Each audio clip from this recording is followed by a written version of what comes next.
Folks, so bago tayo matulog, yes, patulog pa lang tayo kahit umaga na kasi vampira tayo, charot. Anyways, Batang Quiapo, episode 493 na overhyped.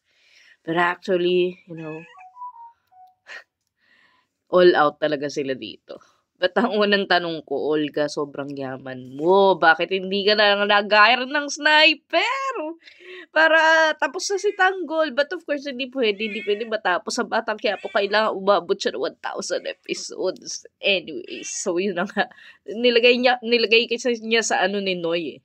Diba? Tapos, although ang una reaction ko talaga dito, kasi alam ko mga last month pa natepok si Noy, tama ba? Or feeling ko lang, kasi parang ang haba ng December eh. Alam mo yun, na parang, ngayon pa lang talaga inidibing si Noy. Tapos, pinasabog mo pa yung yung kabaong, kaloka. So, yun na nga, kung ini-sniper mo na lang, Olga, o kaya rocket launcher, ang daming pera nito mga to. Ba't hindi na lang, di ba? Para Hindi.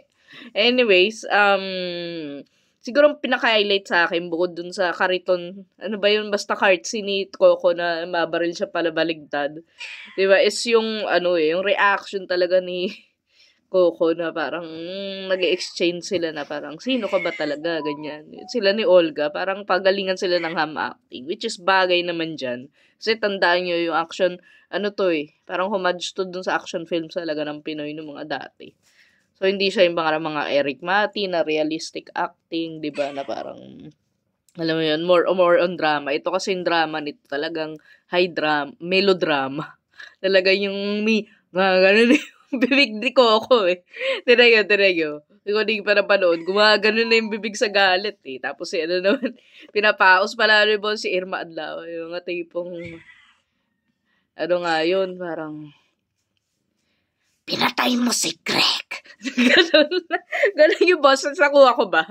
Pinatay mo si Greg. Tanggol. Sorry si Irma. Hindi, kakilala ko siya. Actually, si Irma Adlawan ang isa sa mga una kong nakilala na artista at saka veterana ng teatro. Kasi when I acted for Vagina Monologues, directed by Dennis Marasigan, so wife pa niya si Irma nun, in-introduce niya. So, sabi ko, hey, nakita ko lumalabas sa TV. So, yun lang. Wala, short story. Hindi, may kadugtong pa pala yan. Ang unang-unang shoot ko kasi, nag-actress din kasi ako. Sakto lang na actress. Sa ABS, is the, pangalan, Coco pala yun. Tayong dalawa. Yeah, tayong dalawa. That was episode 1. Tayong dalawa. Episode 1.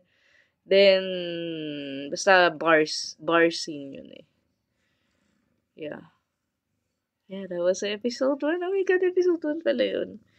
Yun. That was, wala. Nakasabay ko si Irma Adlawan dun. Parang yun yung unang, actually, yun pa lang yun ba? Basta yun pa lang ata yung shoot na magkasabay kami. Then, of course, nakikita ko siya, mapanood ko siya sa place and stuff. Anyways, wala. I'm really happy she got this big break. Sana mag-indie films uli siya. Or sana kunin siya sa roles na ganyan din kalaki. Mapa-showcase talaga yung acting prowess niya. Sana wag yung tsugiin agad si Olga. Feeling ko mabubuhay yan. Parang yung character ni, diba, Mon Confiado. By the way, sa mga hindi pa napanood, spoil ko na. Lagi naman may spoilers pasensya na tayo. Ako nga, alam ko na yung story ng buong Batang Quiapo. Kahit na parang episode 200 plus nung huli ako nanood talaga ng tuloy-tuloy Kasi nga kakaspoiler ng mga tao sa X. Alam mo yun, parang it's something you can come home to. Yung mga Coco Martin. Alam ko yung may mga iba dito na parang masyadong superior. Wow superior pa talaga sa akin.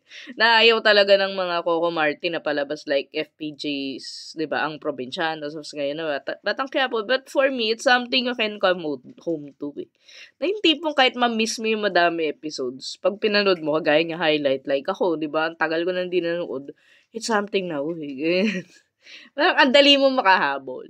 So, ako, itatry ko siyang panoorin uli. I mean, or at least yung arc lang kung saan hindi ko alam mo yun, yung like si Jessie Manjola, hindi ko kilala yung mga hindi ko alam yung pinagdaanan na karakter niya, but somehow, alam ko kung ano siya, based dun sa nakita ko nga before na, Diba yung mga pakipakita, ganyan. Mga teaser, mga post-post sa mga tao. Yun. Ano pa bang sasabihin ko? Ayun nga, bitin, kasi pupuntahan na ni Olga sa ospital yung nanay ni Tanggol. Nakakatawa pa kasi. Nag-line pa talaga si Tanggol na parang, bla bla bla bla, pupuntahan niya yung nanay ko. Bilis na. Parang, wow, kung di ka nag-line ng ganun kabilis, tumakbo ka na agad, di ba? Diba, pwede mo naman sila sabihan, pwede ka maunang tumakbo na, Or, tapos ito pa, parang, wala ba cellphone to mga tao na parang, sige, kung di niya masigawa na, kasi tumakbo na siya agad. Siguro mag-text na lang siya habang tumatakbo. Walang ganun eh. Pero that's what makes it fun eh. Yung ganyan, na parang, alam mo yun, may suspension of disbelief talaga. Kasi una-una, yung mga ganyan na nangyayari, parang, based on a real place, Quiapo, pero syempre, hindi naman, yung Quiapo, di ba? Hindi naman casual dyan, may nagbabarilan palagi. Nasa pagbabarilan sa cemetery, na parang wala lang, mag-snatchan sa na wala lang. Di ba? Sa simbahan, wala namang ganun eh. Diba? I mean, of course, known naman yung area na medyo maraming pero mas safe na daw eh, ngayon, ewan ko. I mean, sa dami ng tao pag-shooting. So, wala, yun lang. Kita-kitsa lang later, January 7. Panoorin natin kung... Pero feeling ko pang Friday yun eh. Yung line, anak ko to. Alam mo naman sa Batang Quiapo, parang yung isang araw, isang buwan. Seryoso, tignan nyo. Yung isang araw, parang isang buwan yung equivalent niya. Na nangyayari. So, kung isipin mo, ilan na siya? Kung 493 to, more or less, parang tumatakbo tong, 5 times, nagmat talaga tayo dito, 250, magto 2 years na siya, parang ganun, di ba, ang Batang Quiapo. So, kung magto 2 years siya, parang lumipas pa lang sa buhay ni Tangga. Parang siguro feeling ko wala pang 6 months. Bukod dun sa syempre nung babe pa siya, tapos lumaki, ganyan. Pero yung talagang, alam nyo, yung nag-start na magdidibo si Mocha. Kasi diba yung start talaga ng modern day Tanggol. Parang feeling ko wala pa 2 buwan yung lumipas. Or something. Kasi sa ganun eh. Ganun yung takbo ng dyan ng araw sa Batang Quiapo. Nakakaloka. I mean, kumpara sa real world, parang nasa ka talaga, alternate dimension. Yun lang.